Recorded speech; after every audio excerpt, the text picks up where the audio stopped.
Welcome to The One Inside, an internal family systems podcast. I'm your host, Tammy Sollenberger. On today's podcast, I chat with Heidi Armstrong about hope for injured athletes.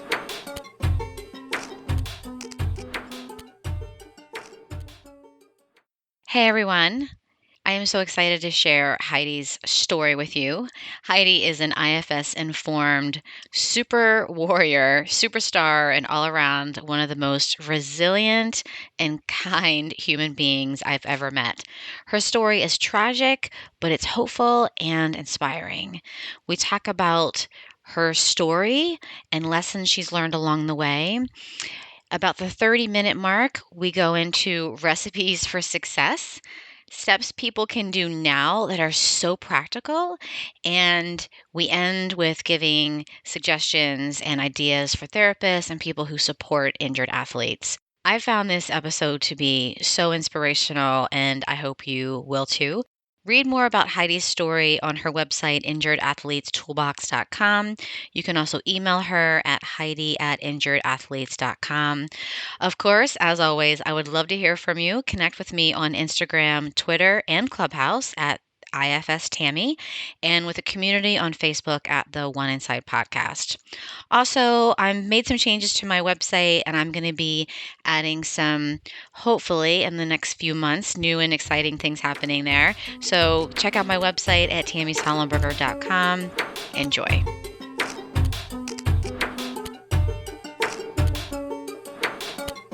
Can you tell me the tie-in of IFS? Like, did you do therapy with IFS, or sort of what was the tie-in? Laura Schmidt, who you interviewed, is a close friend of mine. And so I knew about IFS from her. And I have a history of childhood trauma, which I used swimming, cycling, bike racing, etc., to keep the feelings of anxiety more or less in the background of things, so at a manageable level. And after my injury in 2010, actually, once my body started to get better, once I started to be able to walk after spending 4.5 years on crutches, my anxiety just came up with the intensity of a volcano. And so I had absolutely debilitating anxiety to the point that I just thought, I can't live this way anymore. And I was doing and trying everything. So I was going to therapy. I was meditating, like every adaptive tool that you can think of, I was using, and it was not making a difference at all. And so I tried EMDR, and that helped a lot. I mean, that was like a way to stop the bleeding for me, but it wasn't a way to really get to the root of the issues and figure out all of the parts that were flooding me all the time for like more than a year. And so I asked Laura about IFS, and she said, yes, this would be very, very helpful to you. And so actually, coincidentally and serendipitously, my therapist with whom I was doing EMDR with is an artist, and she decided to retire from her practice and do art more or less on a full-time basis. And so she recommended another therapist. She'd never met her before, but they were at the same EMDR conferences, and she heard a lot of really good stuff about her. And so my new therapist, after my former therapist retired, practices IFS and EMDR and several other modalities as well. And so that's how it all came together for me. Perfect. Okay. So obviously we're going to keep that because that was a beautiful story. So we're just going to start with that. And I so appreciated reading your story on your website, like the details, and your pictures. The pictures are breathtaking. I loved them. But the details you write in such a way that I actually felt my parts having to like back up, because it was like, I can't handle having a cold for 3 days. Like, I have a cold, I can't handle it. So I noticed that I walked away from my computer several times because I was like, I can't take it. It was, yeah. So I don't know how you lived it. In a nutshell, the way I lived it is for many years, just hour by hour. Mm. So, what do I need to do in this hour to get through it? And what do I need to do in the next hour to get through it? So, I had a list of physical therapy and lying in a constant passive motion machine, which I renamed the constant party machine. And this is a machine that slowly bends and straightens your leg. And a lot of people use it after ACL reconstruction. But I was lying in that for hours and hours a day. And I had a laundry list of physical therapy exercises that I was rotating through all day and trying to keep my mind in check and stay mentally healthy. And so I went through my list every hour. Okay, this is the hour that I need to do these physical therapy exercises. In this next hour, I need to spend some time knitting. And the next hour, I need to spend some time meditating. And then, oh, guess what? It's physical therapy time again. And so that's how I got through it. And I'm fortunate enough to have a husband who had a view that was further out than just looking right down at my feet. So Mm. the two views together created a vision in my ultimate progress and healing. Can you start by just telling everybody where you are in the world and what you would see if you looked out your nearest window? I live in Austin, Texas, and if you looked out my window right now, you'd see my 11-month-old Australian cattle dog mixed puppy sunning her chops in the backyard, and my husband sitting out there working. And so you need to tell me the temperature then. Right now, it's about 67 degrees Fahrenheit. Wow, that's awesome. P.S. About 2.5 weeks ago, it was about 6 degrees outside. Yeah, so you guys were in that crazy. I felt so bad for you because I mean, 6 is cold where I am. Like that's unbearable where I am. And so, did you guys lose electricity and We was it lost pretty power for a crazy? little over 24 hours, but Okay. we were very, very fortunate. Very, Okay. very fortunate. Yeah. And can you tell the audience about your favorite thing that you do, like the swimming, or will you tell us that later? I think I have two favorite things that I do. One is I love swimming in cold water because every time I get in, it's a little bit scary. And we have the mammalian diving reflex that tells us that if we get into cold water, we're going to die. I mean, that's one of the things that it does. And so it's a little bit scary, a little bit kind of living on the edge. I mean, how many people do you know that say, I would never get in that water, it's too cold? And I have those same thoughts. I just work through it. And then being in the water, especially when the temperature is cold outside, it feels like swimming in a warm blanket. And Mm. it's just so beautiful and so immersive. And the only thing that I think about when I'm swimming is my stroke and then my breathing. And so everything is broken down into its simplest form. And my focus is just in one place. And so, in that sense, it's meditative, but also there's the cold water completely resetting my nervous system and then causing my body to release dopamine and serotonin and oxytocin. And so when I get out, there's this high that lasts for hours and hours, and I'm most creative and most grounded, and I feel the best physically, and my knee feels the best after I've been swimming. Wow. Wow. And what's your other favorite thing? Knitting, knitting. I learned how to knit. I started knitting at the beginning of my stint in the constant party machine because all I could do was lie in that machine, do physical therapy, or be in the bathroom, showering, going to the bathroom. Like that, those were the only things that I could do in my life for more than a year. And I figured, okay, one thing is I want to do research for the work that I do, which we'll talk about in a bit. But the other thing is, I'm not a huge TV person and I love music, but I wanted something else to stimulate my brain. So my friend Claire taught me how to knit. And knitting is so metaphorical for everything else in life. And I'll give you an example. when Claire taught me how to knit, she said, never be afraid of a pattern, because knitting is only 2 sticks and some string. You can do anything you want. I love it. I love the picture of you after the bike ride, like kind of laying with your feet on that huge tree, The big knitting. cypress tree. Yeah, it was Yeah. beautiful. That was beautiful. I love that you've carried over some of the things that have helped you in that, those hard years, and you've carried them over to things that still help you now.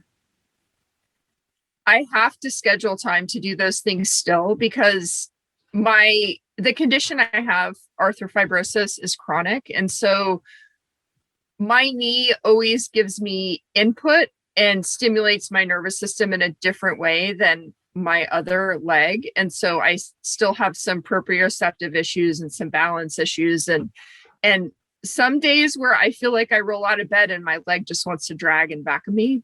Mm. And so and that creates stress, and it creates dysregulation, and parts come up. And so to manage all that and give myself space from the input that I get from my leg, I still do those things on a regular basis. I mean, they are so woven into my life.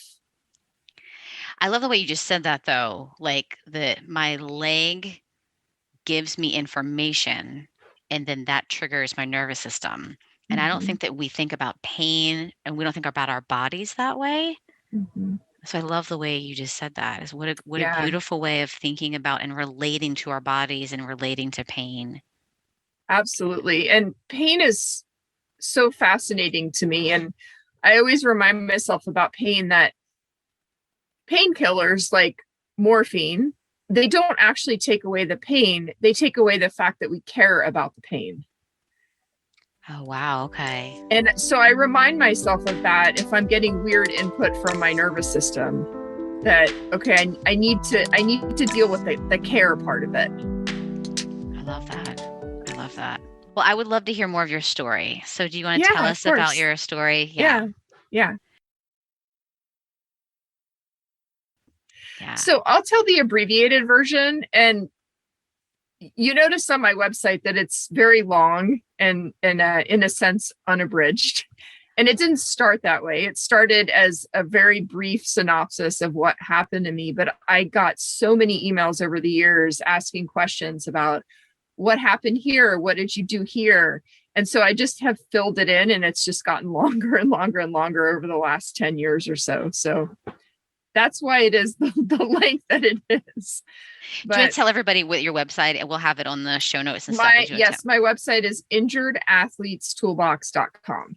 Great. Okay. And my story is under the why I understand section of the site. Yeah.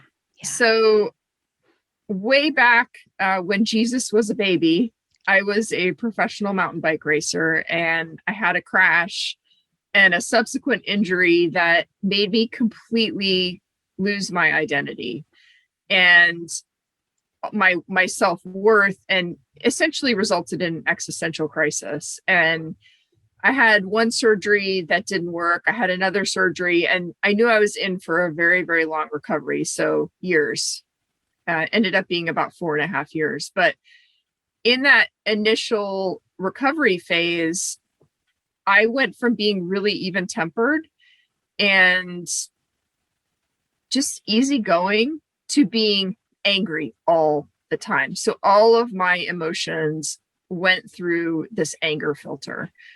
And my best friend Christine had an intervention with me that involved me redirecting my anger into compulsive cleaning. And so she had an intervention and said, you cannot do this anymore. You can't get through this recovery this way. And she's a physical therapist. And so she knew how long this recovery was going to be. And so I thought, okay, well, I could react in several ways to her intervention, which was just so direct. I could have been defensive. I could have blown her off, or I could have listened. And so for whatever reason, at that time, I decided to listen. And I thought to myself, it took a lot of guts to say that to me, because she had no idea how I was going to react. And if I had reacted consistently with my previous reactions, it would have been rage. And so she was brave enough to say something. She saw something I couldn't see, Mm. and she loved me enough to say something. I was just And thinking that so, she loved you enough to risk your rage. mhm. So I thought, okay, well, what am I supposed to do? I don't even know. And so I thought, okay, well, maybe psychotherapy. And so that was the first time that I went to therapy. And that was very helpful to begin to uncover some of the root causes of my anxiety and my anger and my frustration and the disconnection that I felt. And then my physical therapist, who was Christine's mentor, Doug Kelsey, when I was at PT one day, and he said, you have to use your brain in other ways. You cannot keep being angry like this because it will affect your recovery, and you will not recover physically if your mind is in a ditch. And he said, you're a scientist. So my background and my education is in chemistry. And he said, go tap into that, but do it in a creative way. And he said, I want you to get a single lens reflex camera, and I want you to start taking pictures and learning about the physics of lenses and light, and use your camera on manual. And so I started doing that, and I realized, when I'm behind the lens of a camera or when I'm learning, I don't have pain anymore, and I don't feel suffocated by my injury. Wow. And it was this realization that creativity in whatever way was this solace from all of the mental and physical pain of injury.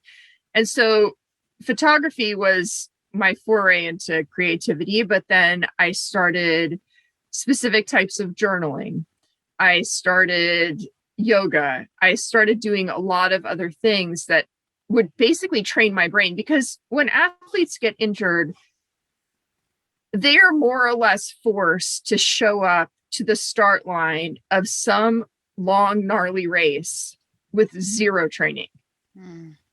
And it that never goes well. It's like telling an athlete to run a marathon without any training. They're gonna break down, and they're not going to make it to the finish line. And so I knew that I needed to spend the time that I had previously spent out training on my bike. I needed to train my mind. And that was just an instinct that I had.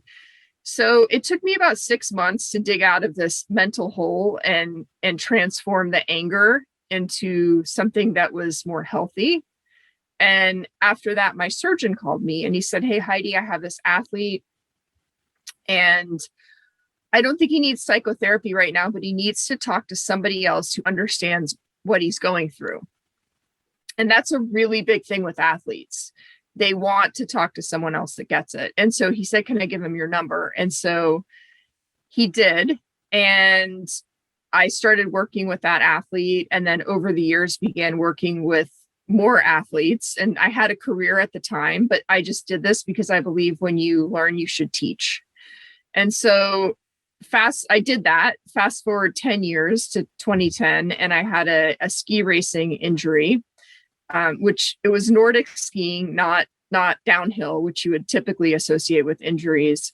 I ended up fracturing my knee. I had a really rare type of fracture that resulted in the even more rare complication that I have, which is arthrofibrosis. And the best way to explain that is where a normal person has space in their knee, I have extensive scarring. So all of that space is occupied by a scar, and the effects of it are profound. And the majority of people who have it struggle to walk, struggle to do activities of daily living. And recovery is not necessarily based on how hard you work. A lot of it's just based on luck. Does the scar come back? So I had 2 botched surgeries in Austin, where the wrong tool was used in my knee to address the scar. And I ended up going to see a surgeon in Vail, Colorado, Richard Stedman, and he has the Stedman Clinic. And I had to quit my job. I had to quit everything in life. So I had to quit my job. I had to quit my sport. I had to quit going out with my friends. Anything in life that a normal person would say, this brings me joy, I could no longer do. So my life became the inside of my house. And sounds familiar, I doesn't know, it? right? I was like, that sounds like no. Yeah. So I lived this for about a year, ended up going to the Stedman Clinic, and I was trying to think about what what brings me joy, what brings me fulfillment, what do I want to do with the rest of my life. And so I was on a bike at physical therapy, and there was an active Dallas Cowboys player on my left who was so big that he effectively swallowed the bike. There was me in the middle, and then there was a gentleman on my right who was very slight, and he was about 65, and he learned how to ski when he was 2. He doesn't remember learning how to ski, but extremely athletic.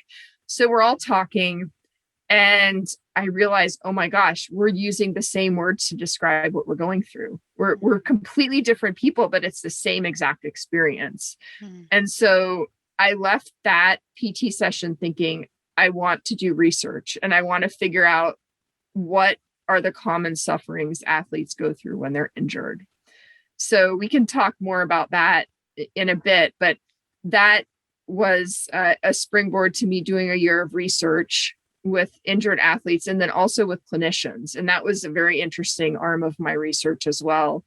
And then I took the results of my research and then my previous 10 years experience helping injured athletes and specifically what help they needed, because it's different than people who are not athletic and get injured. They have very different needs and different suffering. And so I took the results of my research, my experience, and then I started Injured Athletes Toolbox. And in a sentence, I help athletes overcome the emotional fallout of injury and stop the roller coaster, just the mental and emotional roller coaster that happens. Okay, so I have two trains of thought. One is I want to hear more about your story. So we're sort of left you in Colorado and you're having another surgery.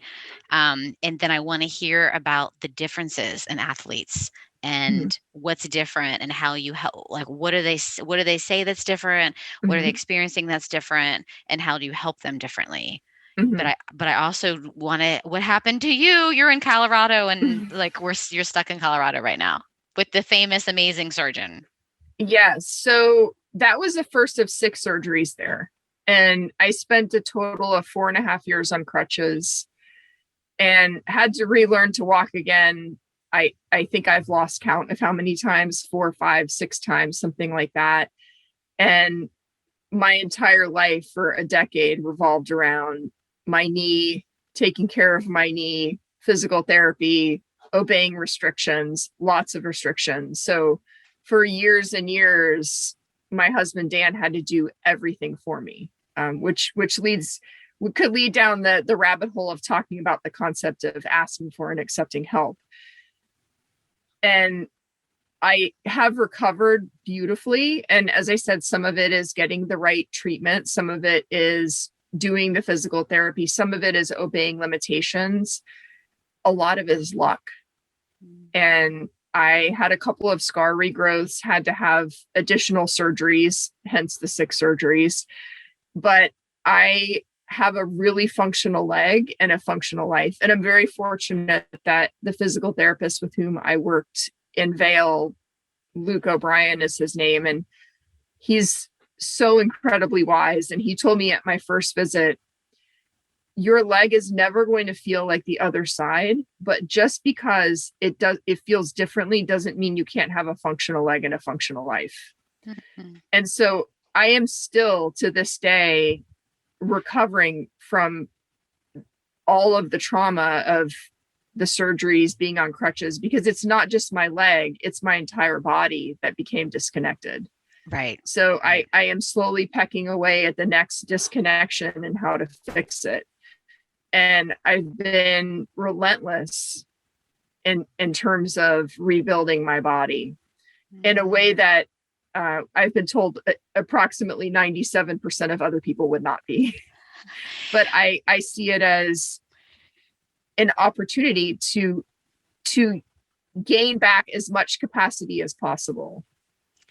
Well, when I was listening to or reading your story, I was thinking, um, I wonder, and if this gets us off topic, we don't have to do it, but I wonder if it's whatever drove you to be a professional athlete in the first place Mhm. is what got you off the couch. Like, why didn't you? And I'm not asking you this question, but like, I imagine me, I would have just given up. I think I would have been depressed and I would have just eaten chips and laid on the couch and watched TV all the time. Like, I would not have, like, because you had the first injury and then you continued after that healing, you continue to be an amazing athlete and in all kinds of things. And so I'm like, why didn't you just stay on the couch and eat chips and give up?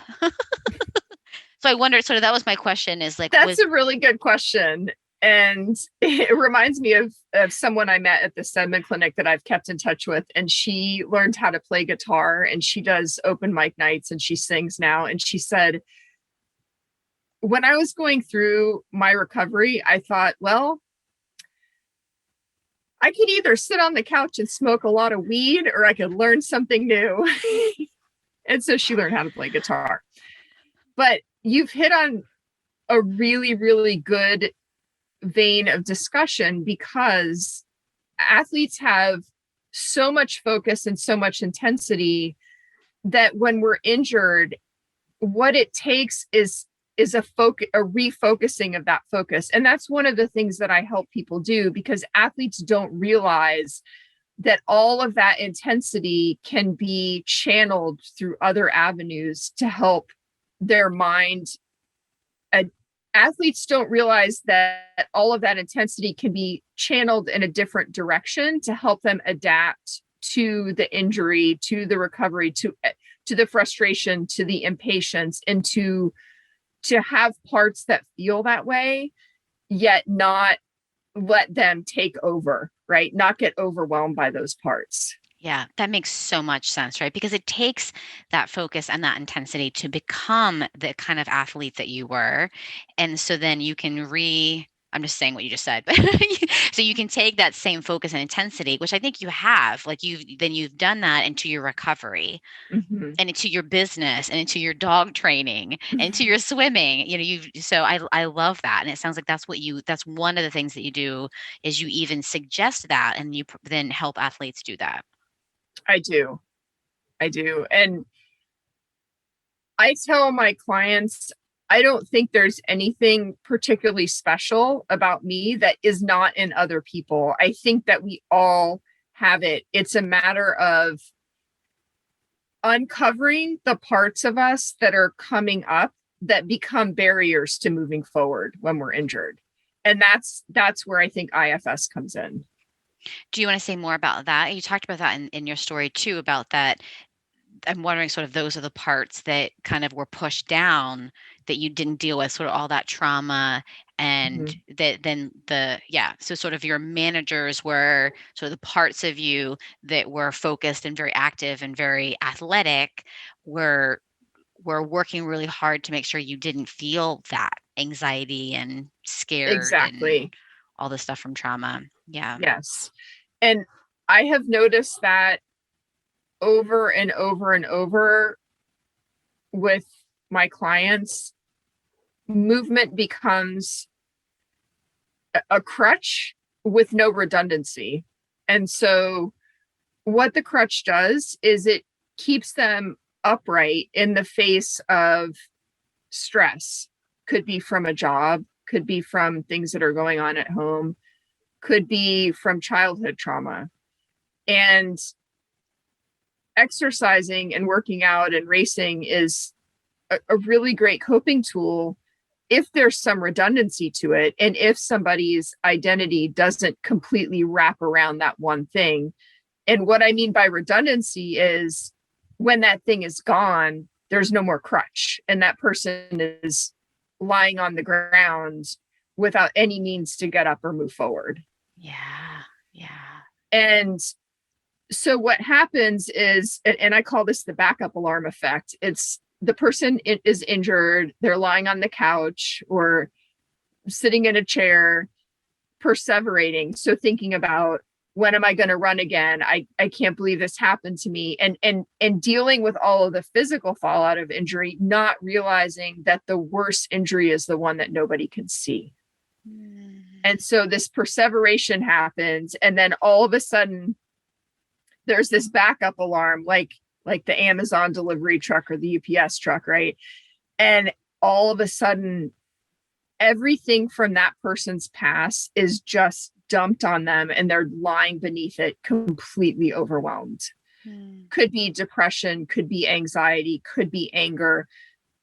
All of the extreme parts come up. And I think that's one of the things that leads people to just being overwhelmed and staying on the couch, because it is hard to get out from underneath the intensity of all of those parts. And so one thing that I've noticed with athletes is they want results quickly, and they're not necessarily the types of people that are good candidates for something like talk therapy. Do you want to say why that might be? And yes, because they don't want to sit on a couch and lament about their pain to somebody that doesn't understand what they're going through. Gotcha. And even though a therapist may have had a similar experience, because of ethics, they can't necessarily share that experience in totality with the client that's there with them. Internal family systems is a way to get right to the heart of the matter in a safe way, without the woe is me that surrounds talk therapy. And talk therapy has a place, and I think it's wonderful, and it was incredibly healing to me. When I started to dig down to the root of things, it became ineffective. Well, and it sounds like that for an athlete, talk therapy actually would be really annoying. It is. Yeah. I've had a lot of people come to me and say, I've been seeing a therapist, or even better, I've been seeing a sports psychologist, and it's not helping me. In fact, it's actually making me worse, and it's making me more frustrated. And IFS works on the brain in such a deep way that to me, it's one of the fastest ways to heal from all of the stuff that gets dumped on us after we get injured. So the existential crisis, the past trauma, the stress, the anger, the frustration, all of that. Yeah. And then I imagine, then what am I going to do with my life now? Like, sort of, even if you start feeling even a little bit better, the sort of what's next when that, and grieving. I'm like, oh my gosh, the grieving and then trying to create a new life would be quite overwhelming, I think. For me, the way that I got through it, like I said before, is just 1 hour at a time and one step at a time. Yeah, and it sounds like having a lot of amazing friends and supports that challenged you and supported you and kicked your butt when they needed to do that too. Yes. I call these people my label readers. I say when we're stuck in a bottle, we can't read the label.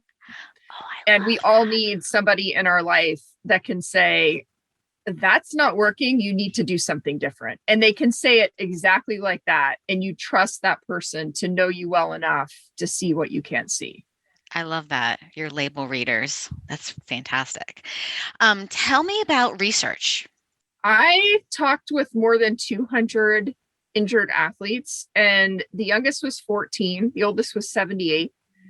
And I picked every sport I could think of and found athletes in every level of that sport, and they were equally divided between male and female. And I wanted to find out what words people were using to describe what they were going through or their suffering. And then I also wanted to learn from those people that seemed to garner resilience from their injury, what did they do differently, and what habits did they have that other people didn't have? And so one thing I learned is that an athlete is not necessarily a professional athlete or even a high level age group athlete, because the man who's 78 and walks his dog every single day with his friend uses the same words to describe what he's going through as the Dallas Cowboys player that was sitting on my left at physical therapy. And so what I discovered was, irrespective of sport, level within the sport, age, and sex, people use the same words to describe what they were going through when they were injured. And those words are frustration, impatience. Sound familiar? I've used these words before. Anger and sadness. And women tended to identify more with sadness and men identified more with anger, but I was a very angry woman. And then disconnection. And disconnection is both disconnected from friends, teammates, exercise buddies, as well as disconnected from their own bodies. This vessel and this tool that they use to connect with the world and process stress, it's not there anymore. Mm. Yeah. Yeah. And so what did that tell you? That told me that the suffering is universal. Mm. It's absolutely universal, and that injury is a shared human experience. And for me, it was incredibly connecting. I had told myself before that, oh, I'm just this type of athlete and I'm not suffering in the same way as somebody who makes a living doing their sport. But in reality, I was suffering in the same way, and moreover, so is everyone else. And the other arm of the research with athletes was figuring out what tools people used that help them garner resilience and strength. And these people would say things like, when I look back at my injury, I feel grateful that it happened. Not that I want to ever experience that again, but it made me a better human being. It made me more compassionate. It made me more empathetic. And I am now the person on the team or within my friends that other people turn to for help when they get injured. And so one of the patients at the Sedman Clinic who I've had a really deep connection with for years and years, he was a professional soccer player. And what he used to say is, before I got injured, I was a soccer player. And after my injury, I became an athlete. And I love that. So the people that garnered resilience, they also had habits in common. And so I noticed these patterns in terms of stories that people were telling. And so the first, I call them recipes for success, but the first one is practicing creativity. And by that, I don't necessarily mean picking up watercolors and markers and things like that, but it means just learn something new. And I say learn something new, but do it in a class, because a class gives you accountability and it gives you connection to classmates and other people. And it can create friendships, lasting friendships. And these people did not use the word should or could. And so that would come up like, I should be able to do this by now. Like, I should be able to run 2 miles by now. And they didn't say stuff like, oh, well, last year I could do this and this year I can't do that. And so what they said is those words denigrated, and they kept them in a state of either depression or anxiety. And so these people did a lot like what I did, which is, what do I need to do today? What do I need to do the next day? With the recognition that small steps accumulate and create gains and forward motion. And then these people had a label reader in their life. So like my friend Christine, they all had at least one person in their life that could tell them the straight up truth that they would listen to, no matter how hard it was to hear. And then these people weren't afraid to ask for help. And I went through my whole thrashing about asking for help. But these people realized this injury is bigger than me, and I need to be able to connect with other people and ask for help. like maybe we want to enumerate some things and steps that people can do now that are listening, or things that therapists can recommend to the Yeah. athletes with whom they work. I'll recommend a few things, and these are all based on activation of the vagus nerve, the parasympathetic nervous system. And athletes have so much drive that they wear, I call it a sympathetic rut. Like they just wear this rut in their brain because they're pushing, they're straining, they're forcing, they're they're muscling through things all the time in everyday life. And a lot of athletes live with a lot of fatigue and high cortisol levels from continuous training. And so it's just a constant stress on the body. And so, as you know, the more you engage the sympathetic nervous system, the more it engages. And so how do we kind of switch tracks? I said knitting is a metaphor for life, and so is mountain biking. And that when you're on a trail riding your mountain bike, the deeper the rut is, the harder it is to get out of without crashing your bike. And so I recommend a few things. One is the hard and fast way to stop your sympathetic nervous system from getting away from you, and that's cold water, as I talked about before. But for people who don't have access to cold springs or a cold lake, or prefer not to cut a hole in the ice to go swimming, we have cold showers, and they're not exactly the same, but a shower done in the way that I'm about to describe will engage the parasympathetic nervous system. And so that's the first thing. Is people are going to say, oh, I don't want to do that. I don't like cold water. It's too cold. All of these narratives we have. And so the way to get around the diving reflex is to splash some cold water on your face first. And that will help ameliorate that reflex.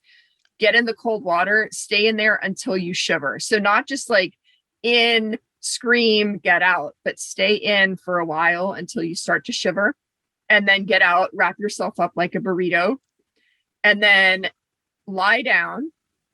And at first your sympathetic nervous system will be going. Your heart will be beating faster, and then all of a sudden your parasympathetic nervous system switches on and people feel this incredible calm. So going back to what I said before, that's the release of the neurochemicals that calm and ground us. And so a regular practice of doing that can help create a new path in our brain in the parasympathetic nervous system. So that's the first thing. The second thing I alluded to earlier, and that's learn something new, but do it in a class. And so I recommend that people set a timer for like 5 or 10 minutes and write down all of the things that they've always wanted to do but never had time to do. And especially athletes don't have time to do this when I'm out training. And so we are all creative. I hear all the time, oh, I'm not creative. I don't have a creative cell in my body. And I call BS on that, because we are all born creative, and life and stress just covers it all up. And this is a chance to adopt the curiosity of a child. I have some clients that have bought these amazing Lego sets, and they play with Legos, and sometimes with their kids, sometimes alone. But again, I recommend taking a class. And one of the neat things now is that we can take classes online for so many things that we used to not be able to do. So learning is so much more accessible. Mm. The third thing is we have to have a way to process the stress and the trauma and all of the stuff from the past that comes up. And I talk about how we can process our injury in a way that's kind of mowing over the top of a weed. But when you do that, the weed always comes back. And so in order to process the trauma, we have to get to the bottom of the weed, no matter how deep it is, and dig it out so that it won't ever come back again. And the way to do that is internal family systems therapy. And to me, it is the only way. And I also think that internal family systems couples very well with EMDR, because a lot of people who have, like, my injury was very traumatic. And so processing the actual physical trauma to me was best done in EMDR, but then processing all of the emotions and the loss of identity and the childhood trauma, it all comes from internal family systems therapy. So that's the third thing. The fourth thing is we have to have a way to take the mental trash out. And I believe that what we focus on grows, but I also believe we need to pay some attention to the negative narratives that we have in our head and find a way to get rid of them, because if we ignore them, then it becomes like a beach ball that we just push underwater as a kid. And eventually we lose the stamina to keep it down, and it will just pop back up and hit us in the face. So I call this exercise taking the mental trash out, which is set a timer for 5 minutes and write down every thought that is perseverating in your head, like every negative thought, every fear, everything that's eating away at you. Write it on a piece of paper, and when you're finished, rip it out. And if you have a fire, burn it. If you have a shredder, shred it. If you have scissors, cut it up. And a regular practice of doing that helps diffuse some of the energy and the frustration and the anger and the impatience. And the fifth thing is make a list of everything that comes up that you think, oh, I really wish I had help doing this. Is it laundry? Is it cleaning the bathroom? Is it organizing your office that looks like someone's testing missiles in there because you can't clean it anymore? What are those things that you need help with? And then next time someone says, hey, I'm here, I can help you, what do you need? Don't say, oh, I'm good, I don't need anything. You look at your list and go, hey, yeah, I really need help cleaning my bathroom, and I have actually done this before.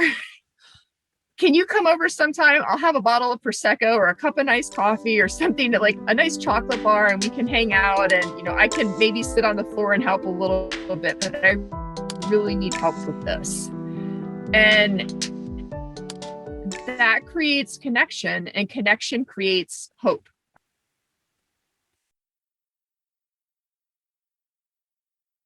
I'm an extremely introverted person, and I love connect, like a lot of introverts. Like, I love connecting with people and talking about commonalities or things that I love and things that I'm passionate about. And I think you can tell this is just, it's just me. It's just, Yeah. it is of me. Yeah. Right. Yeah. Well, that's why it feels so good just to be with you. I feel like I'm just sitting at your feet and I think that's part of it is you're just, right, just your self energy is just coming out and stuff that you feel really passionate about. And I'm just soaking it in. I'm like, just, Aw. that's how I feel. Yeah. I feel really calm. I feel really quiet. I'm being really quiet because I feel like I'm just like you're just pouring this over me. That's how it feels. Aw. I love it. Truthfully. Yeah. Um, okay, so is there anything else the after cleaning the bathroom? And the thing I loved about the one thing I guess I will say this is I love that because it's hard for me to ask for help too. But I think if I wrote it down on a list that maybe I was never going to say it to anybody, or maybe I was just going to write a list. And then later, if someone asked me, then I would be like, oh, okay, then I can look at the list. Like the list was separate from the actual asking or Yes. telling, then I think that would Yes. help a little bit with the writing Yes. the list. Absolutely. Absolutely. And when we're put on the spot about something that makes us really uncomfortable, we often don't have an answer. Yes. And Yes. this takes that barrier away. Yeah. I love it. I have a part that wants to talk about, this is primarily for therapists, that when athletes get injured, and no, I see this with other disease processes too. One of the first narratives that we have is, I'm the only one going through this. Nobody understands what it is I'm going through. And that creates this Mariana's Trench where it can become hard for other people to reach that athlete. It can become hard for the therapist to reach that athlete because they're yearning for, I just want someone to understand what I'm going through, which is an existential crisis in short. And behind all that is basic human suffering. And so while the injury may be a catalyst for all of the suffering to come out, like I talked about before, like this volcano that's erupting, ultimately it's typical human suffering that athletes are going through that almost always has roots back to childhood trauma. And so many of my clients have trauma that's just been kind of like those Russian dolls, like it's been put in a box and put in another box and put in another box and put in another box and buried 2,000 feet below the ground. So they never have to deal with it again. But all of that can come up. And I've even had clients who have said, no, I had a great childhood. I didn't have any suffering. And that was me at the beginning. You know, I had a roof over my head. I had my needs met, whatever. And as you know, those are the lies we tell ourselves, right? Yeah. But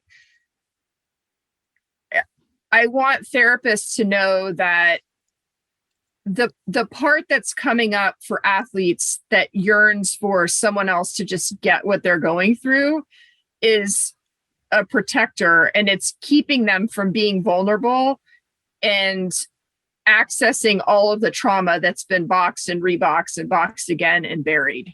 Yeah, that's so helpful for like the therapists that are listening to this that are working with an injured athlete and maybe feeling stuck or not sure what to do. Mm-hmm. Yeah, that's great. So the last question I have, I just want to thank you so much for your vulnerability and sharing your story. You're and then, welcome. yeah, and then also just offering so many really helpful things, I think, for all of us, right?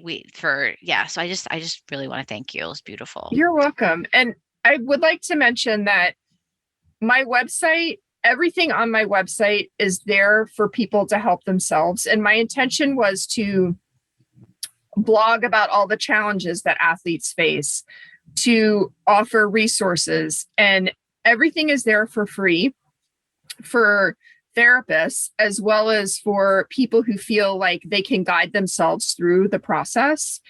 And then working with me one-on-one comes for people who are stuck. They can't find the motivation or the clarity or the confidence to move forward with some of the things I've laid out on my site. But my research, so Why I Understand is my story, and then Sound Familiar is my research about the common sufferings, and I explain all of them. And then The Road Back is the recipes for success. And Great. So I have translated it and adapted it in a way that athletes will understand and identify with. But for the therapist listening, that's what's there. And then I am very open to answering questions, talking, etc. So if any therapists listening or people listening need help, I'm at Heidi@injuredathletestoolbox.com, and you can email me anytime. Perfect. That's very generous. So last question. If you weren't doing all the stuff that you're doing and you can do anything you wanted, what would you do? I would be a dog behaviorist. Yes. I need you to come across the country and train my dog. I know you gave me a lot of resources, but I was like, I don't know what to do. Yeah. And dog training is just like injury recovery. It takes a lot of short focus sessions over time. And it takes, instead of thinking about how am I going to stop my dog from launching after the bike that just rode by it, breaking it down into, okay, how do I teach the dog control in the backyard? How do I teach or even before that, how do I teach the dog control in the house? So it's breaking it down into much, much smaller digestible steps, because otherwise it becomes too overwhelming. Yeah, that right there is very helpful. Good. Well, thank you so much, Heidi. I'm You're really just welcome, thankful Tammy. for you. I'm thankful for you too. And and I think it's a wonderful resource for both therapists and people who are interested in IFS. So thank you.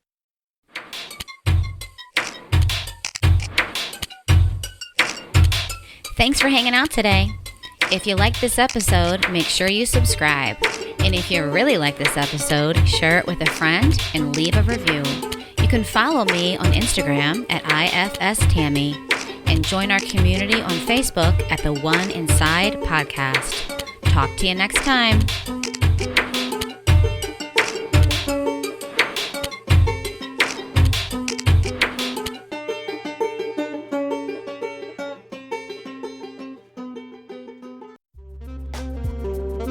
Today's episode was sponsored by Brighter Vision. What's the point of having a beautiful website if it doesn't attract the clients you want to see? As the worldwide leaders of website design for therapists, Brighter Vision sees this issue happen way too often. A nice looking website doesn't equate to a successful website. The truth is, your current website might even be turning off potential clients. That's where Brighter Vision comes in. Brighter Vision's team of website designers will create a website that is centered around attracting and retaining your ideal client so that you can have a nice looking website as well as a successful one. Better yet, Brighter Vision is offering $100 off exclusively for listeners of the One Inside podcast. To take advantage of this offer, simply go to brightervision.com/inside. Again, that's brightervision.com/inside.